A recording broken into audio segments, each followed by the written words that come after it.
ಅದನ್ನು ನಿಮ್ಮೊಳಗೆ ತೊಗೊಳಕ್ಕೆ ಹೊರಟಿದ್ದಾರಲ್ಲಪ್ಪ, ಇದು ಬಿಡ್ರಿ, ಮಾಡಲಿಕ್ಕೆ ಹೋಗ್ಬೇಡ್ರಿ ಅಂತೇಳಿ. ಯಾಕಂದ್ರೆ ನಮಗೂ ಅನೇಕ ಜನ ಬದುಕ್ತಾ ಇದ್ದಾರೆ, ಅವ್ರ ಬದುಕಿಗೆ ಪೆಟ್ಟು ಕೊಡುವಂಥ ಮಾಡಕ್ಕೆ ಹೋಗ್ಬೇಡ್ರಿ ಅಂತೇಳಿ. ಅದಕ್ಕೆ ಅವ್ರ ಜೊತೆ ಸಂವಾದ ಮಾಡಿ ಕಾನೂನುಬದ್ಧವಾಗಿ ಬಗೆಹರಿಸ್ಕೊಳ್ರಿ. ಮತ್ತು ಭೂಮಿ ಉಳಿಸಿಕೊಳ್ಳಲು ಅನ್ನದಾತರು ರಸ್ತೆಯಲ್ಲಿ ಕುಳಿತು ಪ್ರತಿಭಟನೆ ಮಾಡುತ್ತಿರುವುದು ನೋವು ತಂದಿದೆ.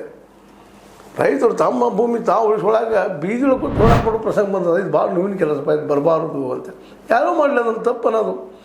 ಈಗಾಗಲೇ ಅವರು BJP ಗರು JDS ಅವ್ರು ಬಿಟ್ಟರೆ ಅದನ್ನು ನಾವು ಏನಪ್ಪ ಈಗ ಸಪೋರ್ಟ್ ಮಾಡ್ತಾ ಇದ್ದಾರೆ. ರೈತರಿಗೆ ಇರ್ಬೋದು, ರಾಜಕೀಯ ಇಲ್ಲ ಅಂತಲ್ಲ, ಇದನ್ನು ರಾಜಕೀಯ ಲಾಭ ಮಾಡ್ಕೊಳ್ಳೋ ಸಲುವಾಗಿ ನಾ ಎಲೆಕ್ಷನ್ದ ಲಾಭ ಇವ್ರು ಮಾಡ್ತಾ ಇದ್ದಾರೆ ನೀವು ಅನ್ಬೋದು.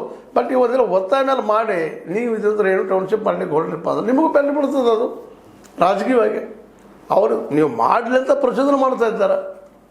ಮಾಡಿದರೆ ನಿಮ್ಗೆ ಏನೋ ಒಂದಿಷ್ಟು ಲಾಭ ಆಗ್ಬೋದು, ಪಾರ್ಟಿ ಫಂಡ್ ಬರ್ಬೋದು, ಮಹಾನ್ ಊರು ಡೆವಲಪ್ ಮಾಡ್ತಾರೆ ಅನ್ನುವಂಥ ಲ್ಯಾಂಡ್ ಡೀಲರ್ಗಳು ಬರ್ಬೋದಲ್ಲೇ, ಏನೆಲ್ಲ ಆಗೋದಿಲ್ಲ ಅಂತಲ್ಲ, ದುಡ್ಡು ಹುಡ್ತದಿಲ್ಲ ಅಂತಲ್ಲ. ಆದರೆ ದುಡ್ಡು ಅಂದರೆ ಏನು, ದುಡ್ಡನ್ನು ಊಟ ಮಾಡ್ಲಿಕ್ಕೆ ಬರ್ತದನ, ತಿನ್ಲಿಕ್ಕೆ ಬರ್ತದನ, ಹೊಟ್ಟೆ ತುಂಬಿಸೋಕೆ ಬರ್ತದನ.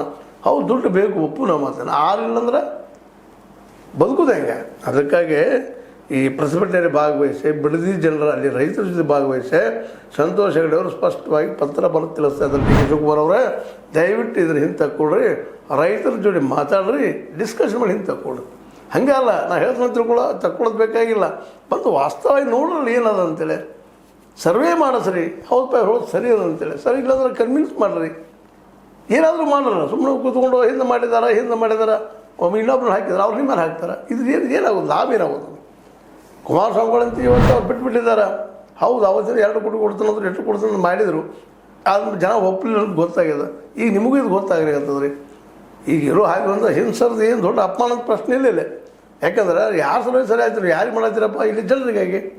ಮತ್ತು ಅವರು ಅಲ್ಲಿ ರೈತರ ಇಲ್ಲಿ ಜನ ಅಲ್ಲೇನವರು, ಅವ್ರ ಭೂಮಿಗಳು ನೂರಾರು ವರ್ಷದಿಂದ ಹಿಂದಿನ ಪಿತ್ರಾರ್ಜವಾಗಿ ಬಂದಂಥ ಭೂಮಿಗಳನ್ನ ನೀವು ಕಸ್ಕೊಳ್ಳೋದಕ್ಕೆ ನೀವು ಯಾರ?